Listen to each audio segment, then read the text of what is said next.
नमस्कार, मैं हूं आयुष कुमार और आप सभी का स्वागत है टीवी 45 के इस खास पेशकश में।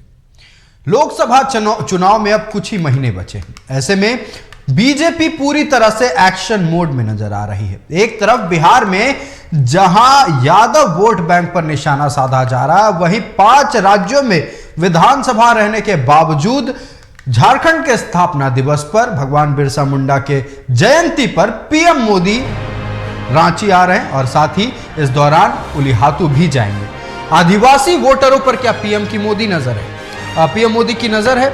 झारखंड के साथ साथ छत्तीसगढ़ और एमपी के आदिवासी वोटरों को भी क्या साधने की कोशिश हो रही है? छत्तीसगढ़ में दूसरे चरण के लिए 70 जबकि मध्य प्रदेश में सभी 200 सीटों के लिए होना है मतदान। भगवान बिरसा मुंडा की जन्मस्थली उलिहातू पहुंचेंगे पीएम मोदी। भगवान बिरसा मुंडा की जन्मस्थली उलिहातू जाने वाले पहले पीएम मोदी होंगे। प्रधानमंत्री विकसित भारत संकल्प यात्रा और विशेष रूप से कमजोर जनजातीय समूह मिशन का शुभारंभ करेंगे। जेएमएम के वोट बैंक पर क्या पीएम मोदी की नजर है? सवाल कई तरह के खड़े हो रहे हैं। वहीं अब बिहार की अगर बात करें, यादव वोट बैंक की अगर बात करें, तो बिहार में भी बीजेपी एक्टिव नजर आ रही है। यदुवंशियों का बीजेपी में मिलन समारोह हुआ है। गोवर्धन महोत्सव के अवसर पर यह आयोजन रखा गया। लालू यादव के यादव पर बीजेपी की नजर है। आरजेडी के वाई वोट बैंक पर सेंधमारी का प्लान हो रहा है। 21,000 यादवों को बीजेपी की सदस्यता दिलाई गई है। यादवों को रिझाने के लिए बीजेपी ने लगाई है पूरी ताकत। क्या यादवों का भरोसा बीजेपी जीत सकती है? सवाल कई तरह के खड़े हो रहे हैं। एक तरफ झारखंड में जहां पीएम मोदी आदिवासी वोट बैंक को रिझाने की कोशिश कर रहे हैं, वहीं दूसरी तरफ 21,000 यादवों को बीजेपी में शामिल करके बिहार में लालू यादव के यादवों के वोट पर निशाना साधने की कोशिश हो रही है।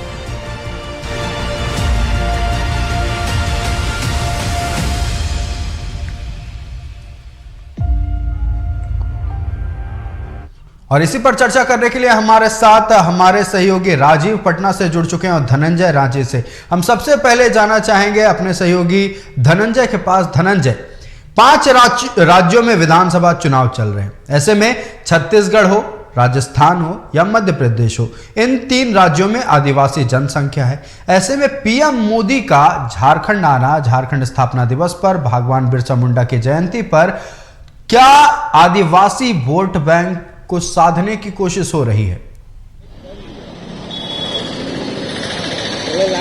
आयुष, देखिए 5 राज्यों में विधानसभा चुनाव चल रहे हैं। प्रधानमंत्री मोदी अभी एमपी में है, इंदौर में रोड शो भी करेंगे, अभी जनसभा को संबोधित किया है। सेकंड चरण यानी झारखंड सत्ता हुआ छत्तीसगढ़ है और छत्तीसगढ़ में सेकंड चरण का मुझे इको हो रहा है, थोड़ा सा अगर टेक्निकल से बोलेंगे सही कर दे। मैं बताना चाहिए, देखिए प्रधानमंत्री मोदी जहां भी जाते हैं वहां पे कुछ ना कुछ करते ही हैं और प्रधानमंत्री को लोग सुनने भी आते हैं। 5 राज्यों को जो विधानसभा चुनाव है, चुनाव में आदिवासी वोट बहुत मायने रखते हैं। छत्तीसगढ़ में आदिवासी वोट है। तेलंगाना और मिजोरम की बात करें तो वहां पे भी एसटी वोट बहुत है। तो आप इस तमाम चीजों को लेके कहीं ना कहीं आयुष प्रधानमंत्री मोदी और बीजेपी का खासा नजर है। पिछली बार जब चुनाव हुए थे तब यहाँ जो समीकरण हुआ था, काफी वोट छिटक के कांग्रेस और जेएमएम में चले गए थे झारखंड से। तो उन तमाम चीजों को ध्यान में रखते हुए प्रधानमंत्री मोदी का कार्यक्रम कुछ ऐसा तय नहीं होता है। जो सोर्सेस से जानकारी, जो विद्वान है, जो प्रकाश विद्वान पत्रकारों का भी मन एक जब चर्चा होती तो ये तमाम चीजें की चर्चा हो रही थी कि प्रधानमंत्री मोदी का जो ये दौरा है कहीं ना कहीं राजनीतिक से भी परिचय से काफी मायने रखते हैं। सेकेंड चरण का मतदान होना है, उससे पहले प्रधानमंत्री मोदी झारखंड से कई परियोजना का उद्घाटन करेंगे जिसे आदिवासी से जुड़ा हुआ है और ये तमाम वोटों को भी करेक्ट करने की कोशिश करती रही है बीजेपी और करेगी भी, क्योंकि आगामी 2024 में लोकसभा चुनाव है, झारखंड में विधानसभा भी चुनाव है। सभी मद्देनजर बीजेपी। हमारा संपर्क हमारे सहयोगी धनंजय से टूट गया। हम एक बार फिर उनसे जुड़ने की कोशिश करेंगे। तब तक के लिए हम पटना का रुख करेंगे। हमारे सहयोगी राजीव लगातार पटना से बने हुए हैं। राजीव, गोवर्धन पूजा के अवसर पर गोवर्धन महोत्सव के अवसर पर यदुवंशियों का बीजेपी में शामिल होना और 21,000 यादवों का बीजेपी में शामिल होना। बीजेपी क्या पूरे एक्शन मोड में है? क्या यादव वोट बैंक पर निशाना साधा जा रहा है?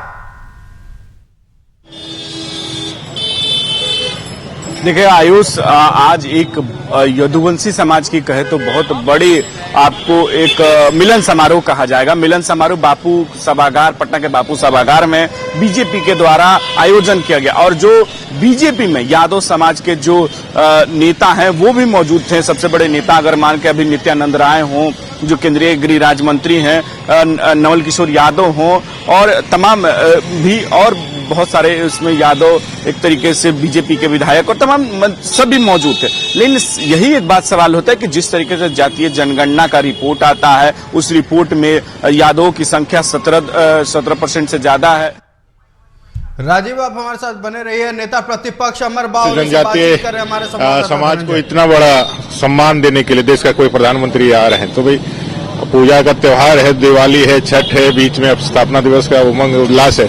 3.5 करोड़ झारखंड की जनता का यह सम्मान और इस अवसर पर भारतीय जनता पार्टी अपने सभी तरीके से देख उत्सव का ही वातावरण है। हम सब लोग उसका कई परियोजना का भी उद्घाटन करने वाले, आदिवासियों को भी एक तरह से संगठित करने वाले हैं और पहली प्रधानमंत्री है जो बिरसा मुंडा के जन्मस्थली जा रहे हैं। मैंने कहा ना कि जनजातीय गौरव के लिए जनजातीय गौरव दिवस के रूप में पूरे देश में धरती आबा बिरसा मुंडा जी के महात्म को स्थापित करने के लिए आदरणीय प्रधानमंत्री जी का यह जो प्रयास है ये दिखलाता है कि यह जो देश है गांव, गरीब, किसान, दलित, आदिवासियों का देश है।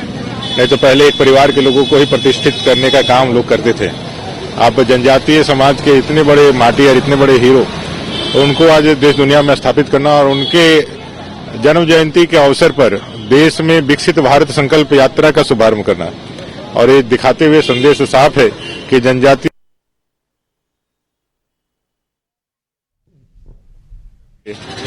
इस ऐतिहासिक घड़ी का पार्ट बनने वाले हैं।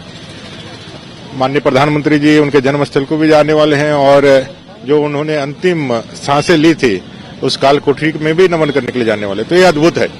24 को मद्देनजर अगर देखा जाए तो मोदी के लिए आना बीजेपी को कितना मजबूत खड़ा? 2024 प्रधानमंत्री जी का है। भारत का जो विकास है उसके रफ्तार को और तेज करने का है। विश्व की 5वीं अर्थव्यवस्था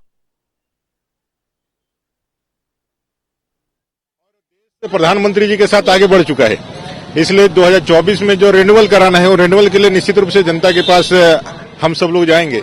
लेकिन जनता ने मन में ठाना हुआ है कि आने वाले अभी जितने भी चुनाव हो भारतीय जनता पार्टी का नरेंद्र भाई मोदी जी के नेतृत्व में हम सब लोग देश को आगे बढ़ते हुए देखना चाहते हैं। 5 राज्यों में चुनाव भी है। आप छत्तीसगढ़ से भी आए, प्रधानमंत्री मोदी भी वहां पे थे, सेकंड चरण का मतदान भी है और यहाँ से सभा को संबोधित करना कुछ न कुछ बीजेपी की तरफ से लग रहा है।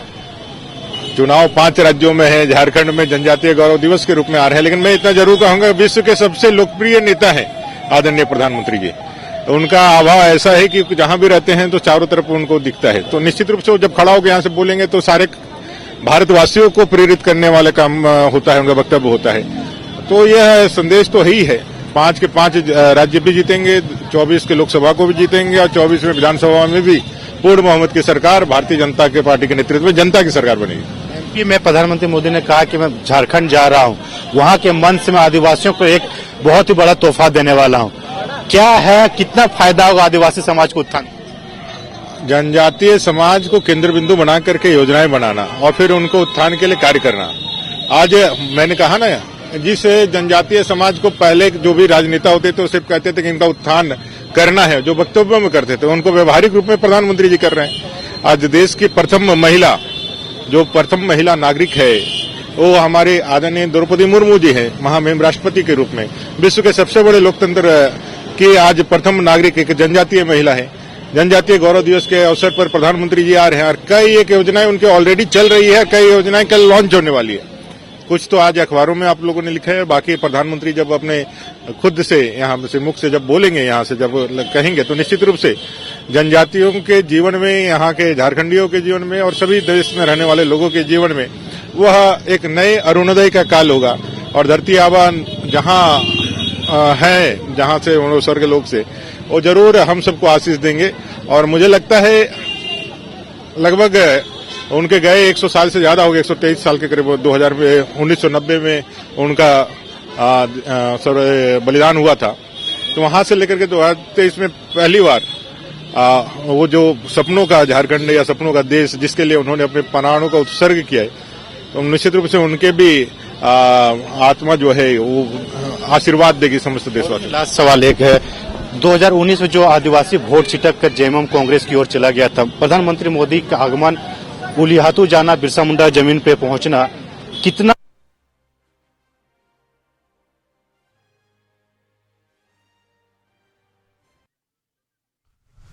जैसा कि नेता प्रतिपक्ष अमर कुमार बावरी ने कहा कि प्रधानमंत्री नरेंद्र मोदी का गांव, गरीब, किसान, दलित, आदिवासी, वंचित, शोषित, महिला, युवाओं को समर्पित सरकार है, जहां केंद्र बिंदु अपने गांव है, गरीब है, किसान है, दलित है, आदिवासी है। उस दृष्टिकोण से, क्योंकि उनके उत्थान से ही भारत का उत्थान होना है, उनका जीवन में उन्नति आने से ही भारत की उन्नति है, इस दृष्टिकोण से उनका आगमन है। देश का कोई भी प्रधानमंत्री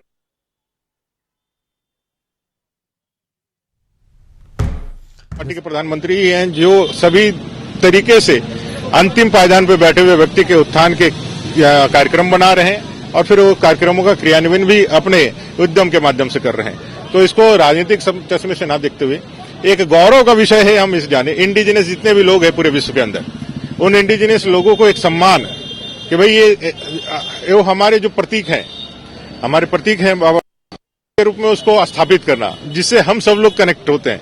जब भी हम इस झारखंड की बात करते हैं तो धरती आबा बिरसा मुंडा से ही वो बात प्रारंभ होती है। तो हम जिनके लिए गौरव करते हैं, जिस विषय के लिए गौरव करते हैं, आज उनकी महिमा जब पूरा विश्व गाएगा तो निश्चित रूप से हमारा तो नाम होगा ही, क्योंकि अपने प्रधानमंत्री जितने लोकप्रिय हैं वो जब वहां जाएंगे तो पूरा विश्व उनको सर्च करेगा, उनके सोशल मीडिया और बाकी चीजों से जब सर्च करेगा तो धरती आबा को जानेगा, धरती आबा को जानेगा तो झारखंड को भी जानेगा, और झारखंड को जानेगा, हमको पहचानेगा, तो हमारा नाम, हमारा झारखंडियों का सम्मान ऐसे ही आगे बढ़ेगा। देखिए, नेता प्रतिपक्ष अमर बावरी जी थे, तमाम सवालों के उन्होंने जवाब दिए। जो प्रधानमंत्री मोदी, जो पहले प्रधानमंत्री मोदी हैं, जो बिरसा मुंडा के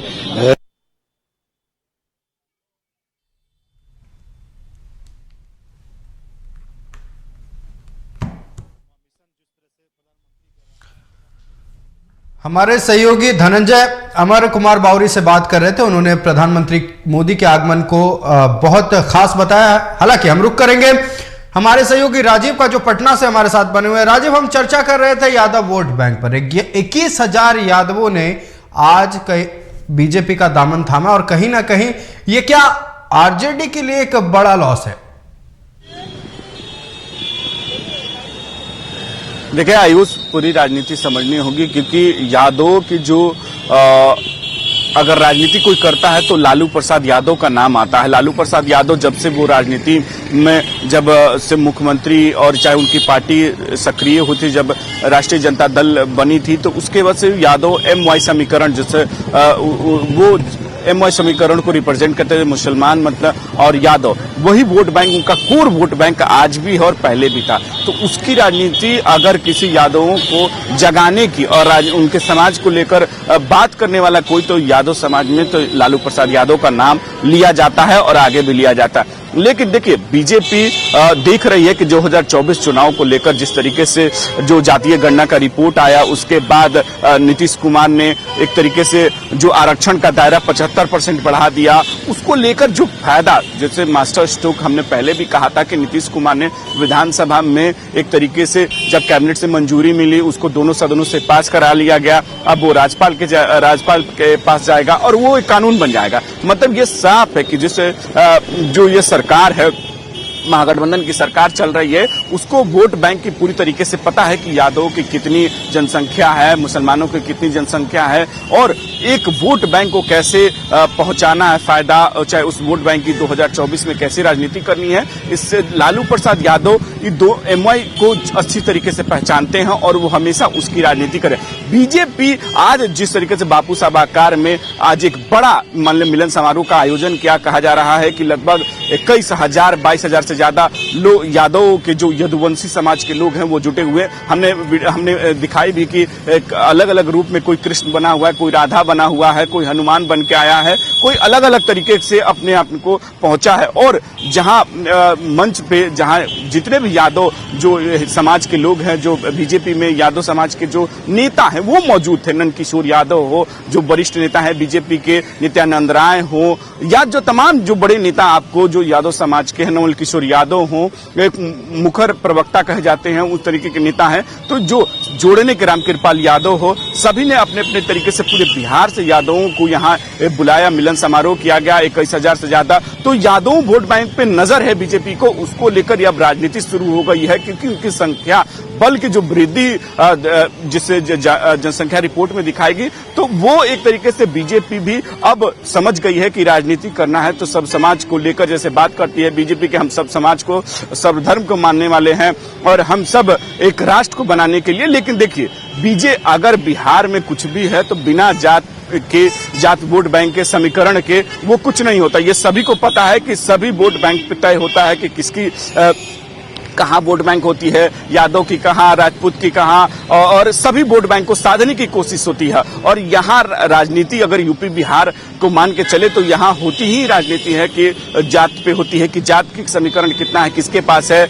वहाँ मुलायम सिंह यादव के पास यादव का वोट बैंक है, यहाँ लालू प्रसाद यादव का वोट बैंक है। तो देखिए अब बीजेपी भी उस रणनीति के तौर पर आगे बढ़ रही है कि सभी समाज को, क्योंकि बहुत सारे मिलन समारोह हुए हैं बीजेपी कर रही है, क्योंकि 2024 अब नजदीक है। अब जैसे देख रहे प्रधानमंत्री पहुंच रहे हैं झारखंड में, वहां अति पिछड़ों को एक तरीके से, चाहे वो ट्राइबल हो, उनको भी अब जोड़ने की कोशिश कर रही है। 2024 के रणनीति के तौर पर यह देखा जा रहा है, क्योंकि अमित शाह भी कुछ दिन पहले ही यहां आए थे, उन्होंने भी एक तरीके से लालू प्रसाद यादव पर हमला बोला था और कहा था कि एक परिवार ही सब कुछ चला रहा है। आज नित्यानंद राय हो, चाहे तमाम जो पार्टी के नेता हो, उन्होंने लालू प्रसाद यादव कहा है कि एक यादव कि वो लोग ठेकेदार हो गए हैं। अब ठेकेदार यादवों को सोचना होगा कि वो कंस के यादव हैं या कृष्ण के यादव बनेंगे। तो मतलब ये सामने कि जो एक कहा जाता है कि कृष्ण भगवान थे कि जो अन्याय के खिलाफ लड़ाई लड़े थे और महाभारत में उन्होंने जीत दिलाई थी पांडवों को, तो उस तरीके का ये जोड़ा जा रहा है। नित्यानंद राय कह रहे हैं कि अब जो दो तरीके के यादव यदुवंशी हैं कि एक है जो कंस को मानने वाले हैं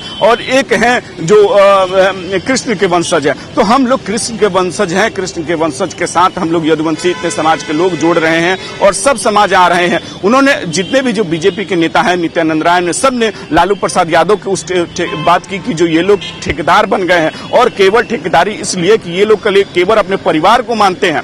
अगर यादवों को करते तो अपने कई उनके पार्टी में नेता थे, जब ये जेल जा रहे थे, जब उस समय जब इनको जेल हुआ था चारा घोटाले में, जब तो उस समय उन्होंने अपनी पत्नी को मुख्यमंत्री बनाया, ना कि किसी यादव के किसी लड़के को बनाया मुख्यमंत्री बना दिया या किसी नेता को बनाया यादव समाज का। तो ये लोग यादव समाज के कभी भलाई नहीं चाहिए, ये केवल अपने बहन बेटी अपने लड़के, मतलब ये अपने समाज जो अपने उनके परिवार के है। लालू प्रसाद यादव पर से एक बड़ा हमला, मतलब मान के चलिए कि लालू प्रसाद यादव पर यह कहा कि केवल परिवारवाद की पार्टी है और वो परिवारवाद के ही बारे में सोचते हैं और केवल यादव का कोई भला नहीं करते हैं। ये लोग केवल यादव की ठेकेदारी करते हैं। लेकिन अब सब समाज नरेंद्र मोदी को साथ में मिलकर वोट 2024 में वोट करेगा और 2025 में एक बीजेपी की सरकार बनाएगी। ये आह्वान खुद सम्राट चौधरी ने कहा कि 2025 में अगर हमारी सरकार आती है तो पूरे बिहार से गुंडा राज की समाप्ति हो जाएगी। अगर वो गुंडा बचेंगे तो नेपाल भाग जाएंगे या न तो पड़ोसी राज्य में चले जाएंगे, लेकिन उनका कुछ बचेंगे तो जेल में चले जाएंगे। मतलब ये साफ तौर पर था कि ये अब चुनावी एक तरीके से रणनीति कि कैसे किसी वोट बैंक को एक तरीके से अब पोलराइज किया जाए अपने तरफ। इस समय देखा जाए नीति पर भी चर्चा करेंगे, बीजेपी के दाव पर भी चर्चा करेंगे। फिलहाल झारखंड में जो बीजेपी दाव खेल रही है उस पर चर्चा करेंगे। हमारे साथ धनंजय बने हुए हैं। धनंजय, देखिए इसकी शुरुआत वहां से हुई, कहां से हुई? जब बाबूलाल मरांडी को बीजेपी का प्रदेश अध्यक्ष बनाया गया, जनजातीय वोट बैंक को साधने की पहली कोशिश। दूसरी बात, जब नेता प्रतिपक्ष अमर कुमार बावरी को बनाया गया, एससी वोट बैंक को साधने की कोशिश। अब आदिवासी वोट बैंक को एकत्रित करने के लिए, ऐसे में जहां 5 राज्यों में चुनाव चल रहा है, पीएम मोदी खुद पहुंच रहे हैं, क्या लगता है वार लेवल पर बीजेपी इस बार एसटी एससी वोट बैंक को एकजुट करने में लगी है? देखिए मोदी मैजिक कितना चलता है कुछ दिनों पता चल जाएगा, क्योंकि 5 राज्यों का जो चुनाव में रिजल्ट आएंगे वो एक तरह से सेमीफाइनल माना जा रहा है, क्योंकि जितने भी राज्यों में चुनाव हो रहे हैं आयुष, सभी जगह आदिवासी वोट बैंक है। मध्य प्रदेश में बहुत एक खासा वर्ग है जो आदिवासी प्रतिनिधित्व करता है और रणनीति को पूरी तरह से चेंज कर देता है। वहां पे क्या वोट प्रतिशत मिल पाता है? छत्तीसगढ़ में जहां जितने अभी फर्स्ट फेज में वोट हुए पूरी आदिवासी बेल्ट में वोट हुआ है, नक्सल बेल्ट था वहां पे वोट हुआ, वहां पे क्या वोट प्रतिशत किस तरह से रही है, वो तमाम चीजों को लेकर देखने को मिल रहा है। रहा झारखंड में, झारखंड आने का सबसे बड़ी बात है 5 राज्यों में चुनाव आयोग द्वारा आचार संहिता लागू है। प्रधानमंत्री मोदी यहाँ से कुछ भी वो घोषणा करते, कई परियोजना का उद्घाटन भी करेंगे, कई ऐसे शिलान्यास भी करेंगे और कई हो सकता है आधारशिला भी रखेंगे। तो यहाँ से हो सकता उनको जब सुनते हैं तो पूरे आदिवासी वर्ग, बल्कि सिर्फ झारखंड नहीं पूरे भारतवर्ष वर्ल्ड में लोगों को सुनते हैं, और पूरे मीडिया या नेशनल मीडिया सारी मीडिया का हुजूम यहाँ रांची में एक तरह से देखा जा रहा है, पूरे मीडिया में पहुंची है। सभी चैनलों पे ये मोदी का भाषण चलेगा भी, और यहाँ यही चीज वो भुनाने की कोशिश भी करेंगे किसी तरह से 5 राज्यों में चुनाव जीता जाए। 2024 में आदिवासी वोट जो है झारखंड से, जो मैं अगर झारखंड की बात करें, झारखंड में जिस तरह से छिटक कर जेएमएम और कांग्रेस के पास चला गया था, वो पुनः वापस बीजेपी में आए और बीजेपी फिर से वहां बीजेपी बाबुल मनहर के नेतृत्व में सरकार बनाए। बहरहाल अब देखने वाली बात होगी कि प्रधानमंत्री मोदी आने के बाद कितना बूस्टर डोज काम करता है झारखंड में, क्योंकि प्रधानमंत्री जहां भी जाते कहीं ना कहीं जो हवा होता, हवा का रुख चेंज हो जाता है, अपने आप हवा का रुख चेंज कर देते हैं।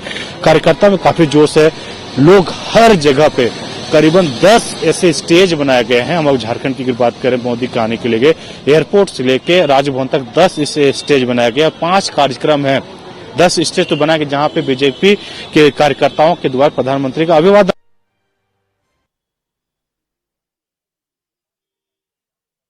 जी धनंजय, आपका हमारे साथ जुड़ने के लिए और तमाम बातचीत के लिए बहुत बहुत धन्यवाद। हम आखिरी बातचीत हम राजीव से करना चाहेंगे, हमारे सहयोगी पटना से बने हुए हैं। राजीव, एक तरफ जहां ये कह रहे हैं बीजेपी एमएलसी नवल किशोर ने कहा था कि 2 तरह के यादव हैं, एक यादव हैं